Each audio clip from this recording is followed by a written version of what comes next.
Bonjour à tous, dans le module 4, donc, nous allons aborder les tableaux. Alors, les tableaux, où se trouvent-ils, comment les insérer? Donc, dans le ruban supérieur, donc vous avez insertion, et là, simplement, vous avez tableau. D'accord? Alors, l'idée, bon, ici, je vais prendre par exemple, voilà, je vais vouloir insérer un tableau, donc ici en dessous. Donc, qu'est-ce que je vais faire? Je fais un petit paragraphe, tableau. Et là, par exemple, voilà, je peux insérer très facilement voilà, un tableau de 4 sur 4, donc 4 lignes, 4 colonnes. Alors vous voyez qu'il y a moyen d'insérer les tableaux d'autres façons. Vous avez évidemment inséré un tableau et là vous pouvez choisir le nombre de lignes, le nombre de colonnes, largeur fixe, voilà. Le faire évidemment de manière un peu plus précise, même si ça je pense reste quand même nettement plus rapide. Il y a aussi la possibilité de dessiner un tableau complètement à la main. Euh, Moi personnellement, je l'utilise assez peu, mais voilà, ça peut tout à fait se faire. Vous pouvez évidemment aussi créer un tableau à partir d'une feuille Excel. Voilà, si vous aimez Excel, si vous le connaissez, vous pouvez tout à fait vous en servir. Mais je pense que de manière générale, le plus rapide, c'est d'aller chercher voilà, votre tableau comme ceci. Donc voilà, ici je vais prendre un tableau de 4 sur 4. D'accord? Alors, qu'est-ce qu'on constate une fois que le tableau est créé? Donc on se retrouve ici avec le tableau qui est désigné par le petit carré ici avec l'espèce de quadruple flèche dedans qui permet en réalité de tout sélectionner. Voilà, c'est une façon de repérer un tableau, même si on ne voit pas les caractères d'un imprimable, c'est que dès qu'on va cliquer dans une cellule, on va avoir ce petit symbole qui va apparaître et en fait ça permet de tout sélectionner. Alors on remarque aussi que dans un tableau, eh bien, on a un petit symbole ici dans chaque cellule. Alors en réalité, ça représente simplement un paragraphe, mais dans une cellule de tableau. C'est aussi simple que ça n'a rien de très différent par rapport à ce symbole-ci que maintenant vous connaissez. Donc, ceci, c'est simplement un paragraphe, mais dans une cellule, tout simplement. Alors, une fois qu'on a inséré son tableau, eh bien, on va pouvoir faire plusieurs choses, évidemment, c'est-à-dire travailler sur ce tableau. Donc, dans la création de tableau, donc une fois que vous le sélectionnez, vous avez ici deux menus qui apparaissent dans le ruban, création et mise en page. Alors, création, ça va vous permettre de faire tout ce qui est bordure, trame, même des styles prédéfinis. Vous voyez, vous en avez plein ici. Si vous voulez rapidement faire un tableau, voilà, ça marche très bien. Si par exemple, voilà, je fais ça, ou ça, voilà, je vais me retrouver avec des styles en fait de tableaux plus ou moins prédéfinis. Bon, moi ici, c'est pas trop ce qui m'intéresse, même si ça marche très bien. Moi ici, c'est de vous montrer un peu les outils dans le détail. Donc, ben, les trames de fond, donc si par exemple, voilà, vous voulez, je ne sais pas moi, trame de fond, voilà, ben, vous pouvez très facilement, voilà, vous voyez, c'est pas très très compliqué, voilà, il suffit de mettre votre curseur dans la cellule et de sélectionner, voilà, si je veux ces trois-là en rouge, voilà, d'accord, ça n'a rien de très compliqué en ce qui concerne les trames de fond. Alors, par rapport aux bordures, alors là, il y a plein de façons de faire les choses. Soit vous le faites, c'est-à-dire, voilà, par exemple, vous sélectionnez tout le tableau. Je ne sais pas, moi, imaginons, vous aimeriez mettre le bord extérieur du tableau en gras. Alors, exemple, ben voilà, je vais prendre par exemple une bordure un peu plus épaisse. Je vais aller dans bordure. Et là, vous allez remarquer que vous avez par exemple, voilà, bordure extérieure. Il y a plein de petits raccourcis en fait qui permettent de le faire. Voilà, si je fais ça, ben, j'aurai simplement ma bordure extérieure en gras. D'accord? C'est pas plus compliqué que ça.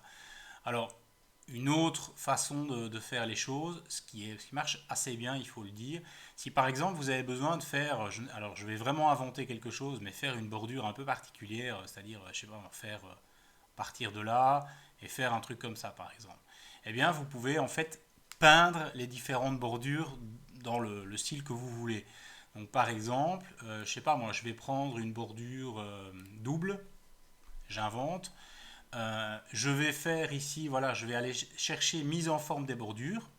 Et là, en fait, je vais simplement, voilà, peindre, entre guillemets, la bordure comme je le veux. Une fois que j'ai fini, ben, je décoche ça.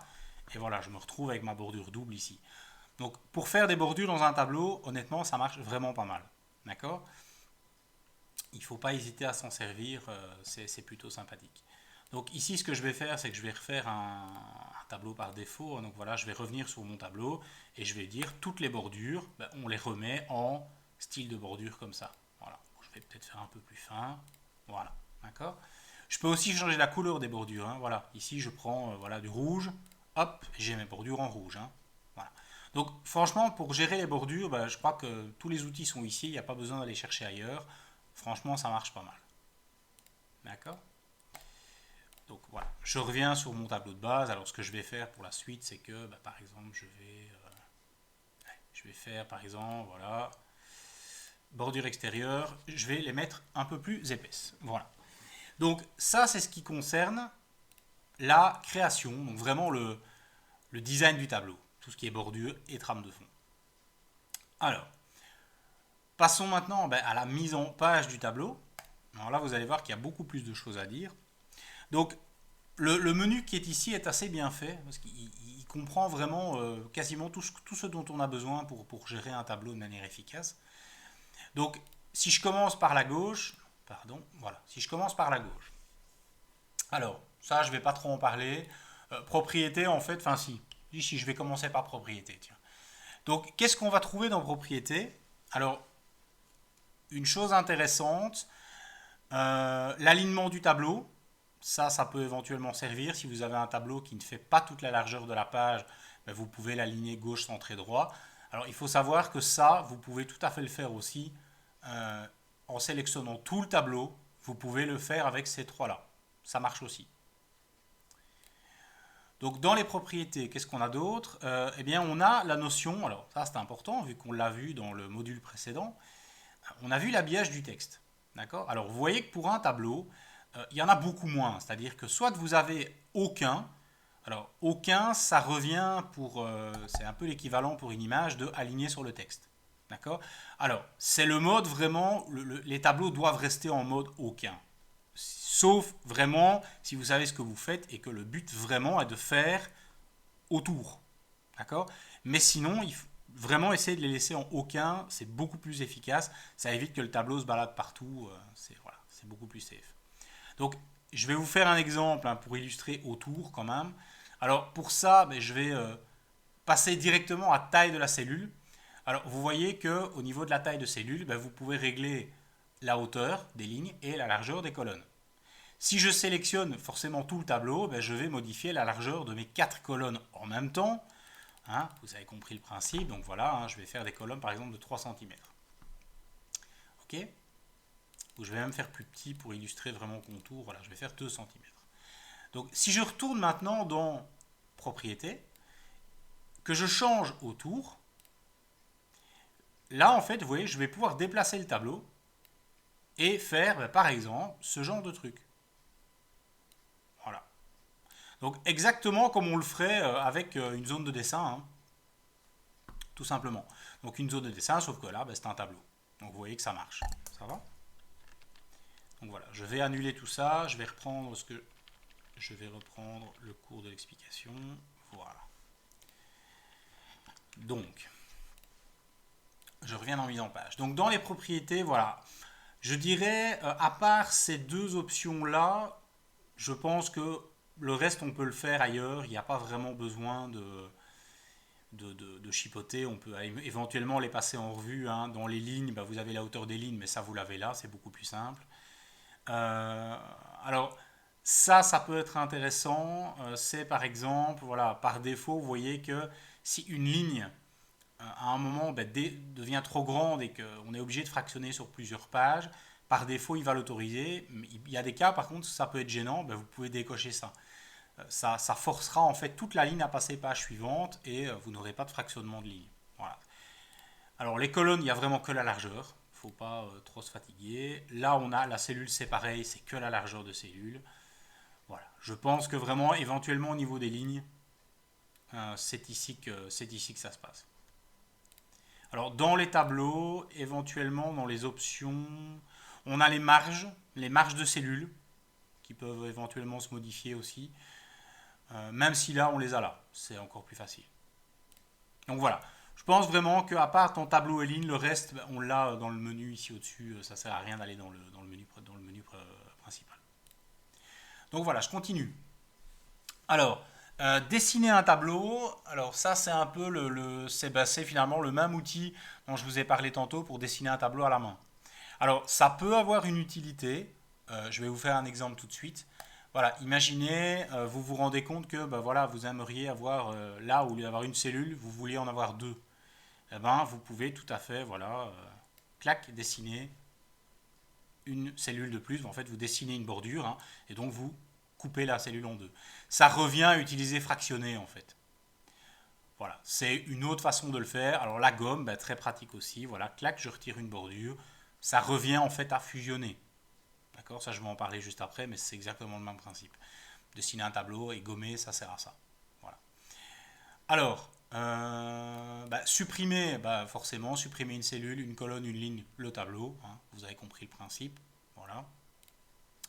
Insérer en dessous, au-dessus, à gauche, à droite, c'est exactement pareil. Si je me mets ici et que j'insère en dessous, bah, ça insère toute une ligne. À gauche, ça va insérer une colonne. Voilà. Alors, il faut quand même se méfier de ça. Pas dans le sens où ça peut faire des dégâts, mais dans le sens où euh, évitez d'utiliser ça une fois que vous avez déjà fait des bordures personnalisées. Alors c'est toujours le même principe en Word, hein, c'est-à-dire que un tableau, qu'est-ce qu'on va faire, hein, j'avance un peu, mais qu'est-ce qu'on va faire? On va faire le tableau sans mise en forme, hein, sans bordure, sans rien de tout ça. On met le contenu dedans euh, sans mise en forme également. Et une fois qu'on a ça, eh bien, on va faire les bordures. Les bordures, on va les faire à la fin, en fait. Pourquoi? Ben parce que si par exemple, je vais essayer de vous faire un exemple vite fait, mais si par exemple, je décide que, voilà, je vais le faire avec, voilà, je vais exagérer volontairement, voilà, je vais mettre ça en rouge par exemple, voilà, et si je viens ici et que je lui dis maintenant, eh bien, tu crées en dessous, ben, qu'est-ce que vous remarquez? Ben voilà, cette bordure, elle va se propager. C'est toujours le même principe, hein, en Word. C'est que tout ce qu'on a déjà fait ben, se propage quand on crée à partir de là. Donc voilà, c'est pour ça qu'il faut vraiment éviter, pour éviter de perdre beaucoup de temps, de faire les bordures trop vite. Vraiment. D'accord? Les bordures, ça se fait à la fin en fait. Alors, quoi d'autre? Si je continue, donc là on a inséré. Alors, ben, on a fusionné, fractionné, ben, c'est ce que j'ai fait tantôt avec dessiner, hein.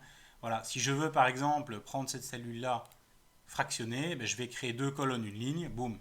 Voilà, c'est ce que j'ai fait tantôt avec dessiner un tableau.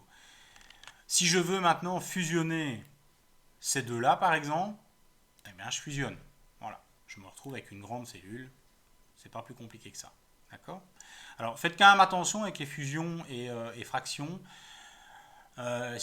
Soyez allez, plus ou moins sûr de ce que vous faites au moment où vous le faites, parce que parfois, si on fusionne trop vite ou qu'on fractionne trop vite et qu'on rajoute du texte, et puis qu'on se rend compte après que, ah, oui, je me suis un peu planté, là, il fallait pas, voilà, parfois ça peut être un peu plus embêtant à corriger. Donc voilà, les fractions et les fusions, essayez d'être sûr de ce que vous faites avant de le faire. D'accord? Ok, on passe à la suite. Alors, bah ici, on se retrouve avec tout ce qui est taille de cellule, hein, donc la hauteur des lignes, largeur des colonnes. Ajustement automatique. Alors, c'est quoi l'ajustement automatique? Ça peut être très très pratique. Voilà, par exemple, voilà, ici, je vais réduire la largeur de cette colonne-là. Un peu de celle-là. Je vais agrandir celle-là. Voilà. Et puis, je me rends compte que, bah oui, bah forcément, mon tableau fait plus la largeur de ma page. Ok? Eh ben, tout simplement, voilà, vous prenez votre tableau, ajustement automatique, et là, vous lui dites, eh ben, ajuster à la fenêtre.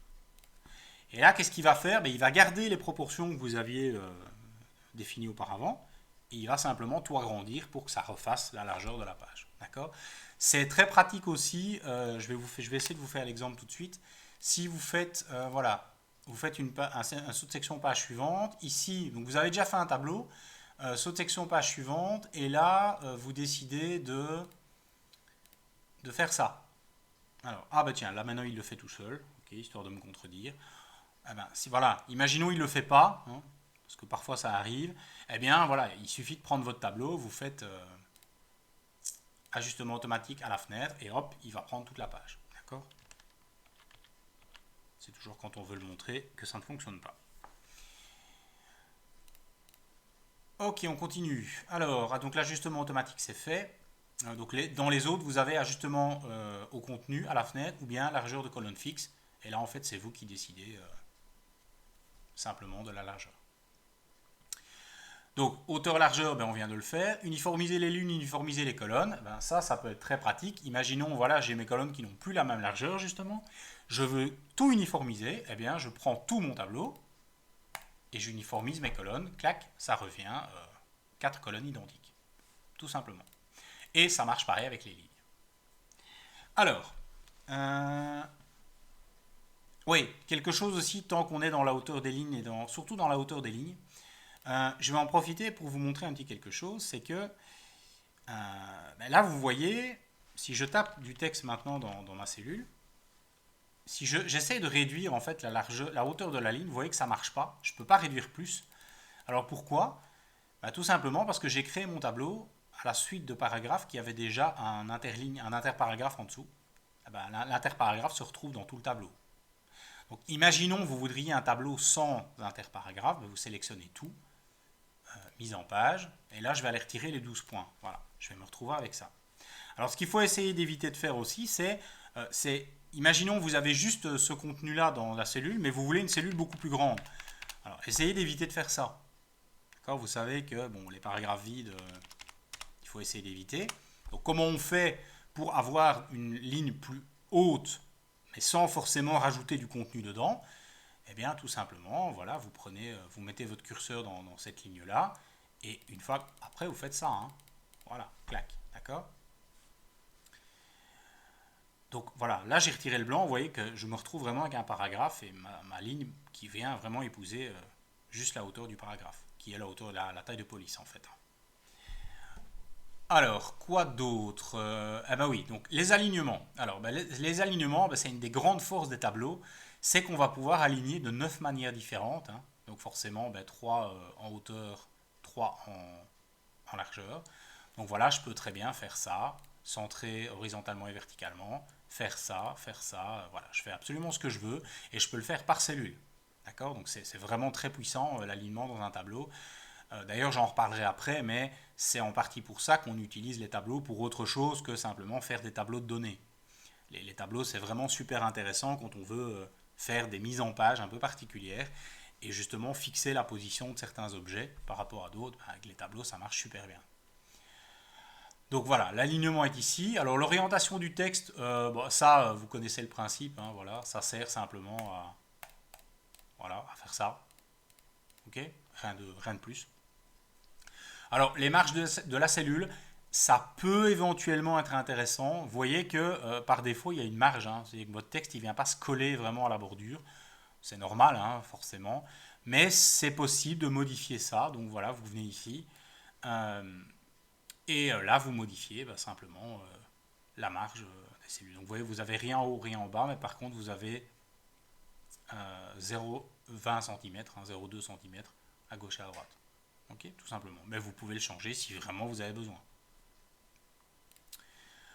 Alors, là, on est plus vraiment dans une espèce de mini Excel, c'est-à-dire qu'on va pouvoir faire des tris, par exemple. Ça a été rajouté. Avant, c'était la panacée d'Excel. Hein. Mais voilà, maintenant, il y a moyen de faire des tris, par exemple. Ou même mettre vraiment des petites formules. Voilà, d'accord? Ça, j'en parle pas maintenant. On fera ça en Excel en deuxième. Ok? Donc, globalement, je pense avoir tout dit concernant la mise en page d'un tableau. En tout cas, j'ai parcouru tous les menus. Donc, ce que je peux encore vous montrer par rapport au tableau, comme je disais tout à l'heure, c'est vraiment l'utilisation des tableaux, mais pour d'autres choses que simplement mettre du contenu sous forme de tableau. Ça va? Alors, je vais vous donner un exemple, hein, on va en faire un ensemble. Imaginons, vous voulez insérer dans votre document deux images, donc l'une à côté de l'autre, hein, et mettre en dessous une légende. D'accord? Alors, le faire sans tableau, c'est pas évident parce qu'on va devoir insérer la première, puis essayer de faire quelques espaces, insérer la deuxième, faire un paragraphe, centrer à peu près. Ouais, donc, il va falloir faire une tabulation si on veut que ce soit à peu près bon, parce que centrer, on va tout centrer. Enfin bref, c'est assez compliqué. Par contre, avec un tableau, c'est hyper simple. D'accord? Alors, comment on va faire? Tout simplement, je vais prendre, voilà, ça, première ligne, ça sera pour les images. La deuxième ligne, ce sera pour la légende. D'accord? Alors, les images, bon, comme j'en ai pas là sous la main, bon, éventuellement, je peux aller chercher ici. On va voir ce que ça va donner. Voilà, je vais prendre ceci. Voilà. Donc, je vais forcément réduire. Hein, voilà, donc je vais faire ceci. Alors, je vais copier-coller l'image. Je la mets ici. Voilà. Ok. Alors, comme je suis dans un tableau, eh bien, je peux sans problème faire ça. C'est-à-dire, voilà, je vais simplement l'aligner. Alors, je vais retirer les blancs. Hein. Je vais retirer l'interparagraphe. Comme ça, voilà, j'ai vraiment l'image qui vient se coller là. Vous voyez, donc là, elle est bien centrée dans la cellule. Voilà. Et en dessous, eh bien, voilà. Alors oui, pour vous balader de cellule en cellule, vous pouvez utiliser tabulation. Hein, d'accord. Donc voilà, là, je me retrouve avec voilà, légende 1, légende 2. Ok, ça va tout seul. Aucun risque que ça bouge en plus parce que je suis dans un tableau, donc le tableau lui est fixe. Et une fois que j'ai fini cette petite mise en page, eh bien, qu'est-ce que je fais? J'enlève les bordures. Donc je viens dans création, bordure, et je mets aucune bordure. Voilà, d'accord. Donc quand je l'imprimerai, ça donnera ça. Hein. Vous voyez, on ne voit pas le tableau, évidemment, il est là, mais on ne le voit pas. Et il me bloque vraiment complètement ma mise en forme, donc mes deux images, ma légende, ça ne bougera pas. D'accord. Et vous voyez que ça va très vite à faire. Hein. Donc il ne faut vraiment pas hésiter à utiliser des tableaux pour à peu près tout et n'importe quoi, du moment qu'on le fait bien. Typiquement, par exemple, pour faire une page de garde, eh ben, un tableau, ça marche super bien. D'ailleurs, les pages de garde de base de Word, eh ben, en fait, elles sont faites avec des tableaux. Donc il ne faut vraiment pas hésiter à utiliser les tableaux pour autre chose que mettre des données sous forme de tableau. Voilà. Dernier petit détail que je peux vous donner. Vous voyez que le petit paragraphe qu'il y a ici, donc en fait, vous ne savez pas le décoller du tableau. D'accord. Donc l'idée c'est celui-là, enfin si vous pouvez, mais si par exemple vous avez du texte, voilà, vous tapez ici en dessous, si vous voulez le décoller, on ne peut pas mettre le blanc en dessous du tableau. Donc en fait pour ce paragraphe-là, on est obligé en réalité de mettre si vous voulez vraiment le décoller, il faut mettre le blanc au-dessus. Voilà.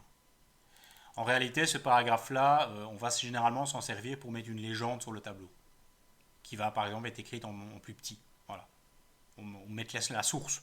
Si par exemple on va chercher un tableau de données et on peut mettre la source sur ce paragraphe-là et on continue son texte en fait simplement sur le paragraphe suivant. D'accord. Voilà, je pense avoir fait le tour sur les tableaux. Donc on se retrouve donc pour la prochaine vidéo donc, qui parlera des tabulations. Voilà, bon travail.